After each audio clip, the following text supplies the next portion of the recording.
Have you ever tried to flirt with someone as an anxious Star Wars fan? Okay, it doesn't go the way that you think it's gonna go.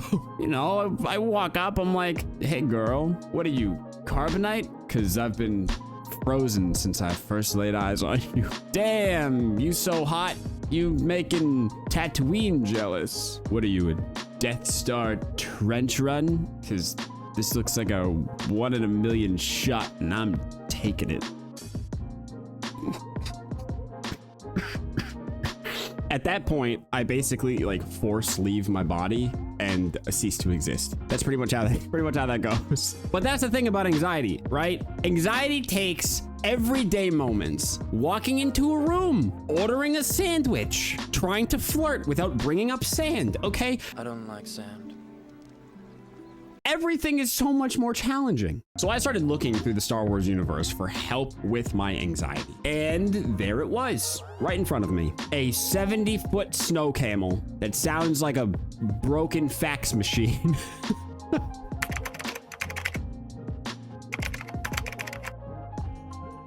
Welcome to Hoth, my friends. Temperature sucks. It's like 20 degrees below zero right now. You're gonna freeze before you even get to the first marker. Gonna see you in hell. It's snowing so hard that you can't see 3 feet in front of your face, and you have icicles hanging from your snoot. Now, when we look for representation of anxiety in the Battle of Hoth, my first thought is, duh, we're the rebels, the impending Imperial doom. That's the anxiety, right? It's wrong. We're not the rebels. We're actually the AT-ATs.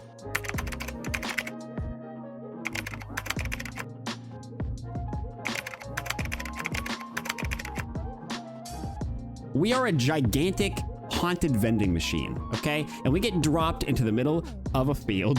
You got snow speeders, blaster fire, explosions. You're like one bad step away from like hitting the wrong snow pile and just tipping straight over. This is why, oh my God, okay, this makes me so mad when they show the cockpit of the AT-AT. Look at this. You're trying to tell me that everyone is this calm? Hell no. Hell no. Nobody would be this calm in that situation. There's no way. There would be things on fire. People would be screaming. Some dude in the corner telling his dog that he loves him on video chat. We don't know, but it wouldn't be this. There's no way. All right, I stand by this. I stand by it. I won't change.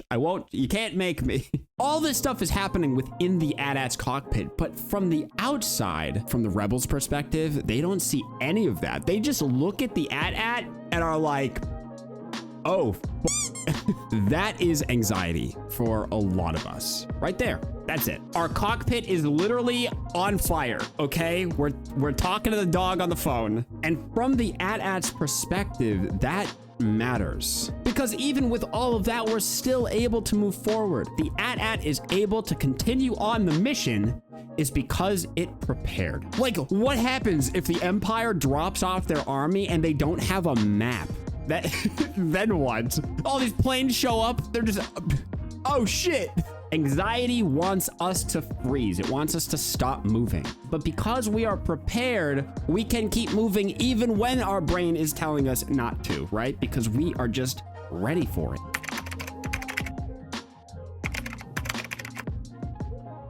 Have you ever seen an AT-AT move though? It's a little bit sus. All its joints are kind of locking up, okay? Is it the way it turns is just not right? The sound that it makes when it steps. No one is hearing that sound and is thinking, oh, that's good. This for me represents the physical side of anxiety. You got this tension, the shortness of breath. You got this consistent like clench. I, for one, get very hyper aware, worried like someone is gonna notice how stiff I'm being, or they're gonna see how shaky my hands are, stuff like that. And when this happens, I'm just so caught up in my own head. I feel separated from my body, right? Like the fire is going on in the control room, Because of that, everything is shutting down. One of the things I noticed that I did was that when I would get really nervous, I would rub my hands together like a little raccoon that just found a fresh bag of chips, okay? I was just doing this, like plotting some evil plan.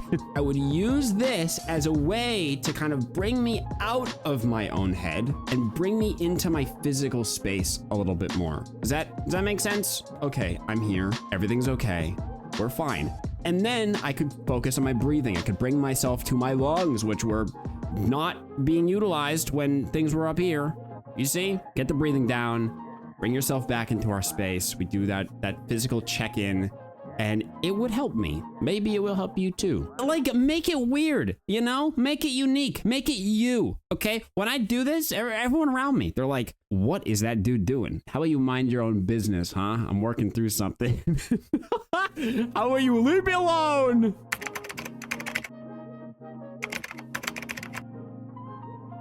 But AT-ATs, they get overwhelmed too. Okay, and so do we. Sometimes there are just too many snow speeders. There's too many of them. You are totally surrounded and you're like, I am just overwhelmed. There's too much stuff. I can't shoot them down fast enough. This is where the AT-AT does something that blows my mind. When I get anxiety and I start to like really get to like out here, I default to just like turning it all off. Shut it down, make it all stop. But the AT-AT doesn't actually do that. Instead of turning off and stopping, it will just retarget to something that it chooses. The AT-AT will just target the shield generator instead. Oftentimes, anxiety will come from being overwhelmed by challenges that you didn't choose, okay? You got your deadlines that you didn't set. You got your arguments that you didn't start. You got all these emergencies that show up that you didn't choose.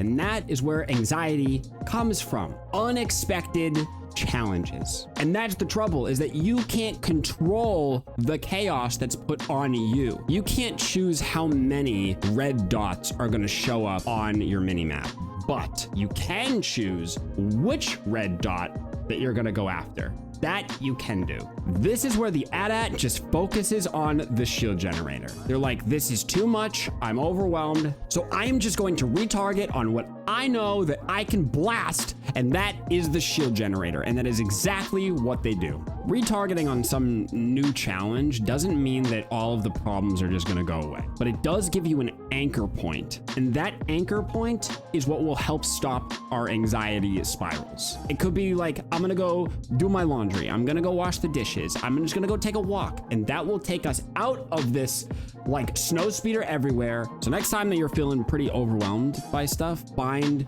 your shield generator, okay? And just go for that.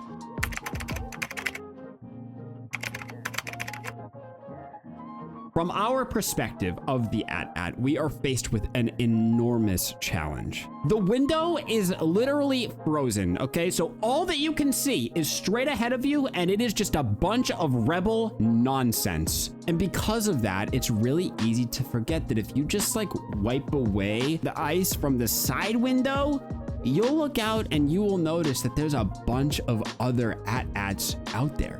You're gonna see me and my AT-AT getting up by some laser sword wielding snow cowboy, I bet. Some cheap nonsense from the rebels. Anxiety can bring with it a level of isolation, right? Like, that sucks to feel alone.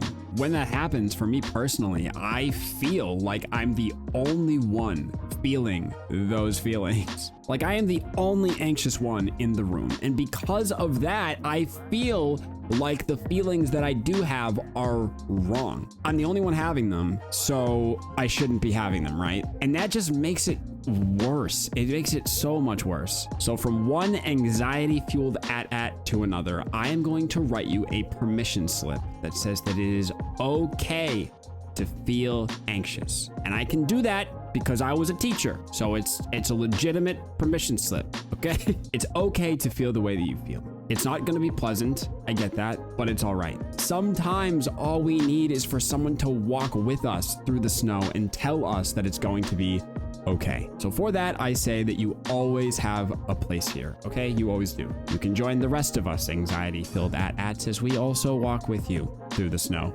okay? It will be just spectacular.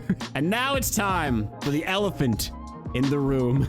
The thing that I've been wanting to talk about the entire video because it makes me so upset. It makes me so upset. I need to rant. I have to rant. I'm sorry.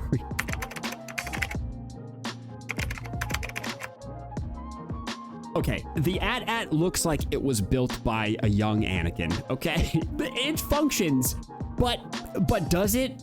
You know, it's like really close to just falling apart. But we both know that if the rebels didn't cheat and send a space wizard, the AT-ATs would never have fallen to begin with. They literally would have walked straight through Echo Base and just nothing would have happened. They would have been fine. The rebels have to cheat to win. I get they're the underdog already, but why can't you be the underdog and do it without the space wizards, huh? It just makes me so upset, okay? Think about how much that you have accomplished. Think about how much that you have been through in your life, and you are still standing. Things might feel a little bit shaky sometimes, right? Maybe there's a blizzard going on. You've got a fire in the cockpit. You're being bombarded by airplanes, but none of that stuff is going to knock you over. The only time that you actually have to worry is if there's a literal Jedi around,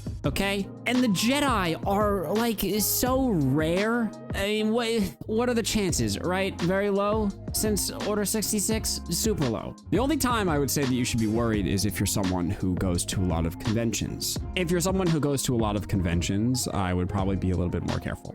Okay, but besides that, all right, the chances are super low. It's time for the video recap. Let's do it. Let's talk about what we've learned today. You know, I had this entire video recap planned out, but now I'm wondering if we should like switch it up a little bit. I'm feeling pretty good. Should we do a, should we rap? Should we do like a Star Wars anxiety rap on the channel? When was the last time that we rapped? Why don't we do that? Why don't we freestyle? All right, we got the microphone out too. We're going handheld. All right, let's get this beat going. All right. Okay, this is good. Welcome, everybody. Welcome to my anxiety rap. Good to have you here. Let's go. Let's freestyle this. What did we learn today? Here we go. You're not the only AT-AT stuck out here, deep in the freeze. We got a whole clunky army of us out here with anxiety knees. We flinch like the Sith when the lightsaber sounds, but somehow we're still out here, just marching across these frozen battlegrounds. Even Jedi get rattled when the blizzard starts to blow. But we AT-ATs, we got our strength from marching through the snow. That's AT-AT life. You know, we move through the mess, half fueled by dread and half dressed in stress. So if you want to stay standing while your brain turns to static, emotions flying by like they're hyperspace traffic, if your brain's gone rogue like a Jedi who snapped, if your chest starts to beat like a Kessel Run lap, if your calm fades out like it's Yoda's last nap, just walk like an AT-AT, baby. Yeah. This is my anxiety rap. Thanks for coming. We're on part 2? Let's do part 2. Let's do part 2. Okay. All right. You've dodged rebel scum and their sabotage flare, while anxiety braids your nerves like Princess Leia braids her hair. You've survived more drama than Tatooine bars. You've held together under pressure like Kyber crystal shards. You saw friends become foes without warning or pause. You took friendly fire like the Jedis caught off their guards. But that resilience, that's all you. Because you're built for the stars. You're not broken. You're not too much. You're not weak.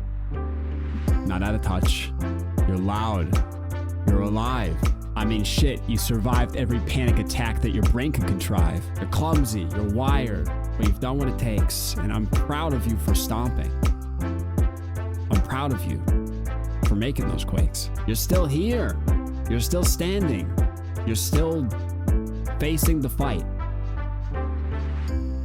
You, my friend, are a beautiful sight, but I'm glad that I'm me, and I'm glad that you're you, right? So here's what we're gonna do. We got anxiety breathing down our necks like Vader's ventilator. Together, we're gonna blow up that rebel shield generator. When the dust settles and it's time for the toast, we're gonna toast inside of the Echo Base crater. Look at us. Together, right? We're going into the fray. Walking like AT-ATs, baby. Because this is the way. Thank you all so much for coming to today's video. I hope you enjoyed it. If you liked this video, I have an equally as hard to watch Star Wars video coming out very soon in the future. Don't forget that you matter. Love you to pieces, and I will see you all next one. Take care.